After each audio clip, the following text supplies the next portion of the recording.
नमस्कार दोस्तों। आज हम बात करेंगे एकदम डिफरेंट टॉपिक के बारे में और ये टॉपिक होगा किसके लिए? थंबनेल देख के आप जान ही गए होंगे।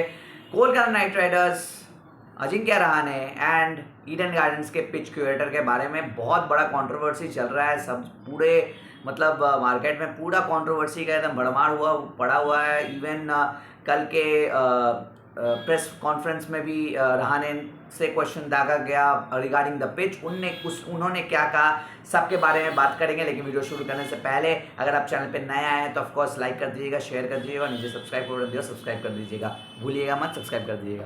सबसे पहले अगर मैं बात करूँ तो ऑफकोर्स हमें पता है कि कल मैच था Lucknow super giant versus Kolkata Knight Riders का, और ईडन गार्डन्स के ग्राउंड पे ही मैच था। ये पिछला मैच कोलकाता नाइट राइडर्स ने एकदम धुआंधार खेला था और 80 रनों से मैच जीता था against their. Of course last season का फाइनल रिक्रिएट हुआ था इस बार भी पिछले मैच में जहां पे कोलकाता नाइट राइडर्स ने सनराइजर हैदराबाद को 80 रनों से हराया था, इवन ऑल आउट कर दिया था। वो पिच के बारे में सब बात कर रहे थे कि यार देखो वो पिच बहुत अच्छा पिच है। इवन केकेआर के भी मैनेजमेंट ने उसको सराहना किया था कि यार देखो ये पिच हमारे लिए आइडियल पिच है और हमें इस टाइप का ही पिच चाहिए। और सबको लगा था कि दैट एवरीथिंग इज नॉर्मलाइज्ड और पिच क्यूरेटर जो है अब से यही पिच बनाएंगे या फिर इसके आसपास वाली पिचेस बनाएंगे।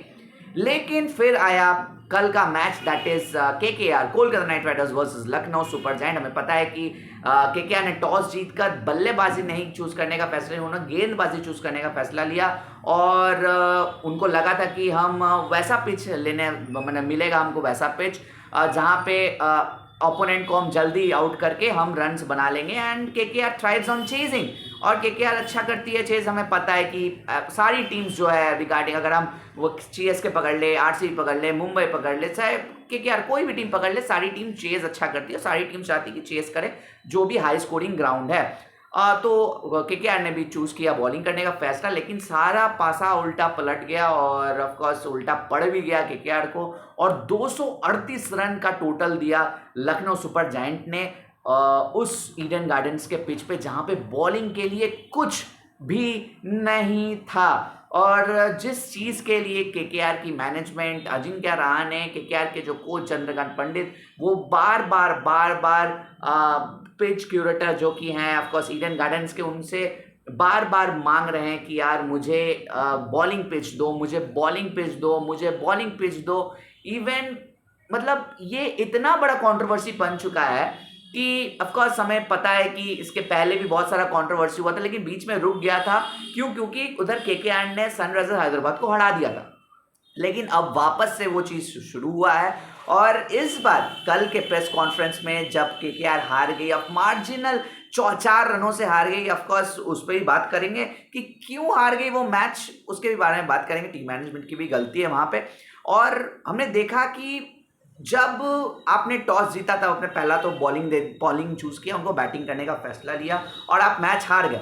जब उसके बाद प्रेस कॉन्फ्रेंस करने आए, ऑफ कोर्स हमें पता है कैप्टन कप्तान अजिंक्य, उनका बल्ला चल रहा है।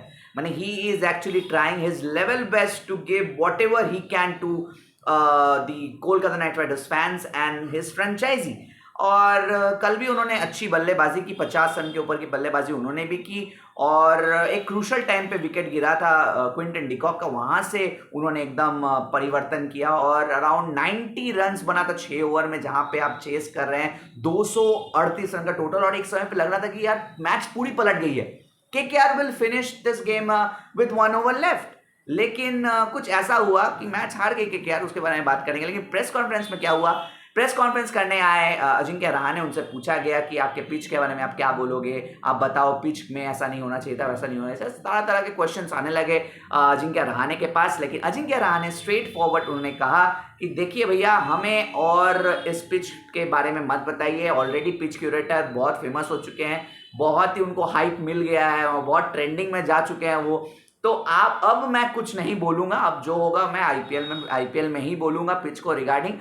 लेकिन हाँ, I still want the bowling pitch to be given to KKR. लेकिन यहाँ पे एक चीज तो समझ में आ रहा है दोस्तों कि एक कोल्ड वॉर चल रहा है between KKR management and pitch curator. ऐसा क्या हुआ केकेआर के मैनेजमेंट के साथ पिच क्यूरेटर का? हालांकि क्या केकेआर के मैनेजमेंट के साथ पिच क्यूरेटर का है, ऐसा हम नहीं कह सकते। क्यों? क्योंकि पिछले सीजन हमने देखा था जहां पे गौतम गंभीर मेंटर के रूप में आए थे, टीम के साथ जुड़े थे, टीम अच्छी बनी थी केकेआर की, केकेआर चैंपियन हुई, लेकिन उस टीम के हिसाब से ही पिचेस बनाई गई। लेकिन इस साल ऐसा क्या हुआ, और ये हर साल होता है, जब हर बार होता है जब हमें पता है कि लास्ट सीजन ही जुड़े थे टीम के साथ गौतम गंभीर, लेकिन उसके पिछले के सीजन नहीं जुड़े थे, लेकिन उस समय भी ऐसा कंट्रोवर्सी हमें सुनने को मिला था, और इस बार भी वैसा कंट्रोवर्सी सुनने को मिला है। इसका दो रीजन हो सकता है दोस्तों, मैं क्लियर कट बता रहा हूं, इसका दो रीजन हो सकता है। पहला रीजन है कि केकेआर के मैनेजमेंट को पसंद ही नहीं करती है ईडन गार्डन्स के क्यूरेटर, या सीएबी बोलूं, सीएबी केकेआर के मैनेजमेंट को पसंद नहीं करती है। इसका मेनी रीजंस हो सकता है, जिसमें से एक रीजन मैं उठा के बताता हूं। ऐसा हो सकता है कि कोई होम ग्रोन प्लेयर्स नहीं है in KKR management. Of course KKR के प्लेइंग जो स्क्वाड है, जो 25 मेंबर का स्क्वाड केकेआर ने बनाया, वहां पे कोई भी होम ग्रोन प्लेयर नहीं है। जहां पे ऑक्शन में आकाशदीप जैसे प्लेयर अवेलेबल थे, मोहम्मद शमी जैसे प्लेयर अवेलेबल थे, अभिषेक पोड़ेल जैसे प्लेयर्स अवेलेबल थे, वहां पे उन्होंने शहबाज अहमद जैसे प्लेयर्स अवेलेबल थे, वहां पे उन्होंने इन सारे प्लेयर्स को इग्नोर कर अपने हिसाब से टीम करता। और ये हम देखते आए ही हैं कि एकमात्र केकेआर ऐसी टीम है जहां पे कोई भी होम ग्रोन प्लेयर्स नहीं रहता है। तो शायद ये एक रीजन हो सकता है कि एक विरोध फ्रॉम सीएबी या फिर फ्रॉम द पिच क्यूरेटर कि यार देखो, आप हमारे स्टेट के लिए कुछ कर नहीं रहे हो, so we will not do anything for you, we will not give you any sort of favour from our side, you have to do well. मतलब अब ये तो हो गया, और अब बोलिएगा आप लोगों की गंभीर आया तो कैसे। गंभीर के साथ relationship of Kolkata Knight Riders के जो सीएबी है, जो ईडन गार्डन्स का CAB, cricket association of Bengal के साथ अच्छा रिश्ता है। हमें पता है कि कोलकाता नाइट राइडर्स 2 बार जो ट्रॉफी जीती है वो 2 बार ही ऑफ कोर्स गौतम गंभीर ने जिताया है। तो ये सारी चीजें अगर मैं अक्यूमुलेट करूं करके तो यही निकलता है दोस्तों कि सीएबी के साथ पिच क्यूरेटर और सीएबी के साथ केकेआर की मैनेजमेंट की का जो रिश्ता है वो सही नहीं है। या ये सही है? मेरे हिसाब से अगर आप किसी टीम को होस्ट कर रहे हो, अगर आप किसी टीम को कह रहे हो कि आप हमारे जगह को होम ग्राउंड बनाइए, तब वहां पे आपको उनकी बातें सुननी पड़ेगी, regardless whatever IPL committee, regardless whatever BCCI has said. क्योंकि हमें पता है कि ये सारी चीजें ना गुप्त रखी जाती है between the franchise and the pitch curator. आप हर जगह देख लो, कहीं से भी कोई आवाज नहीं आती। क्यों? क्योंकि सारे पिच क्यूरेटर अपनी टीम्स को हेल्प करते हैं साइलेंटली, और फिर बाद में जब इंडियन क्रिकेट टीम का मैच आता है तो वो वापस से वैसा पिच बना देते हैं। पिच बनाना, पिच क्यूरेटर के लिए चेंज करना, बनाना कोई बड़ी बात नहीं है। लेकिन मेरे हिसाब से यही एक प्रॉब्लम हो सकता है कि कोई भी home grown state players from Kolkata या वेस्ट बंगाल नहीं है कोलकाता नाइट राइडर्स की। जहां पे वेस्ट बंगाल की टीम खेल रही है, कोई भी वेस्ट बंगाल का प्लेयर वहां पे नहीं खेलता है बोल के भी एक स्पार्क ऑफ एंग्री वाला एकदम स्पार्क आ गया होगा सब में। इसीलिए भी हालांकि कभी भी उनके पिच के मुताबिक, उनके प्लेयर्स के मुताबिक पिच नहीं मिलता है, ये भी एक रीजन हो सकता है। आपको क्या लगता है दोस्तों? कमेंट सेक्शन में जरूर बताइए।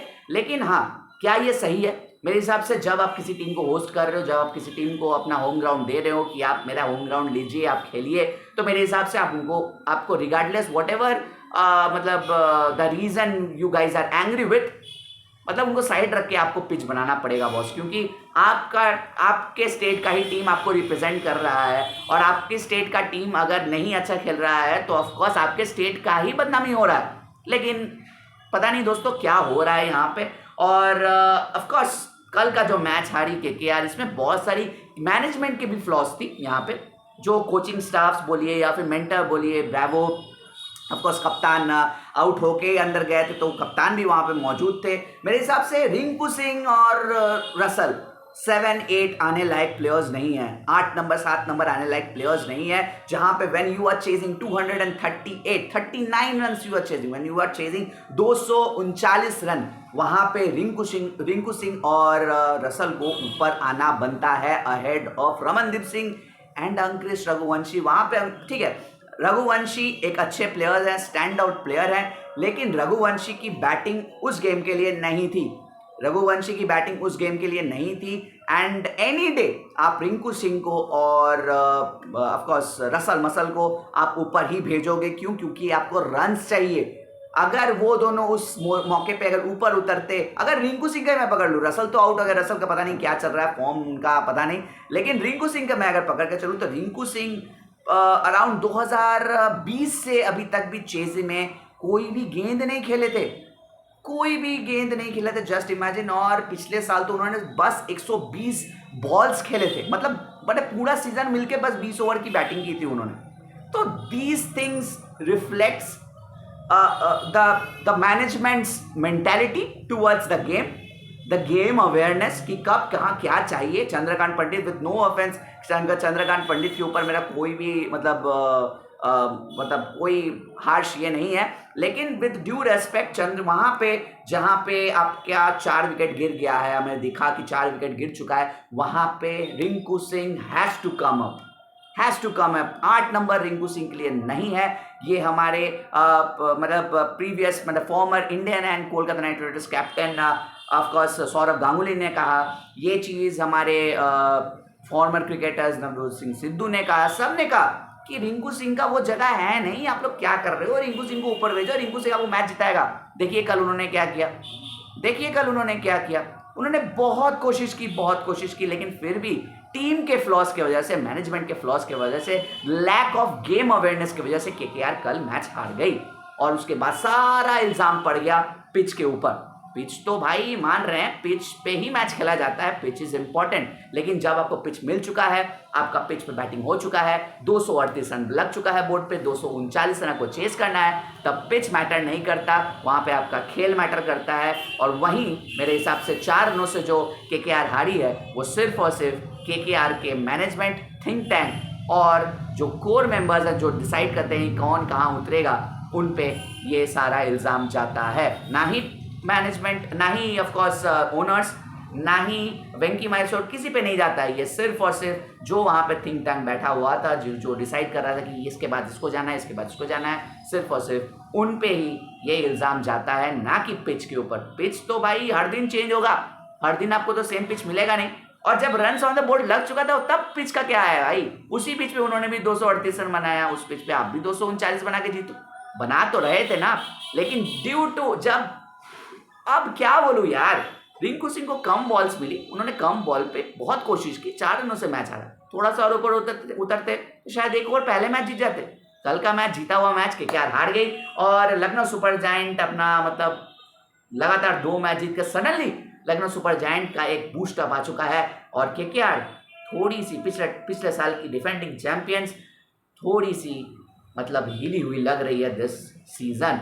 और ये ऑफ कोर्स बड़ी 4 टीम्स का सेम हाल है 4 टीम्स का, चाहे मुंबई इंडियंस पकड़ लो, चेन्नई सुपर किंग्स पकड़ लो, आप केकेआर पकड़ लो, या फिर सनराइजर्स हैदराबाद, ये 4 टीम जो एक से ज़्यादा ट्रॉफीज जीती है, ये चारों टीम का हालत इस सीज़न पस्त नज़र आ रहा है। लेकिन आपको क्या लग रहा है दोस्तों कि इन चारों में से कौन टॉप में जाएगा? आप लोग कमेंट सेक्शन में ज़रूर बताइएगा। आज के लिए इतना ही दोस्तों। अगर आपको ये वीडियो पसंद आया तो ऑफकोर्स लाइक कर दीजिएगा, शेयर कर दीजिएगा, और नीचे सब्सक्राइब का बटन सब्सक्राइब कर दीजिएगा, और जस्ट बगल में बेल नोटिफिकेशन आइकन दिया उसको क्लिक कर दीजिए। क्योंकि ऐसा इसका वीडियो आपके पास आता रहेगा। सब्सक्राइब कर दीजिए जल्दी। आज का वीडियो इतना ही, मिलते हैं फिर किसी दिन, चलते हैं, गुड नाइट।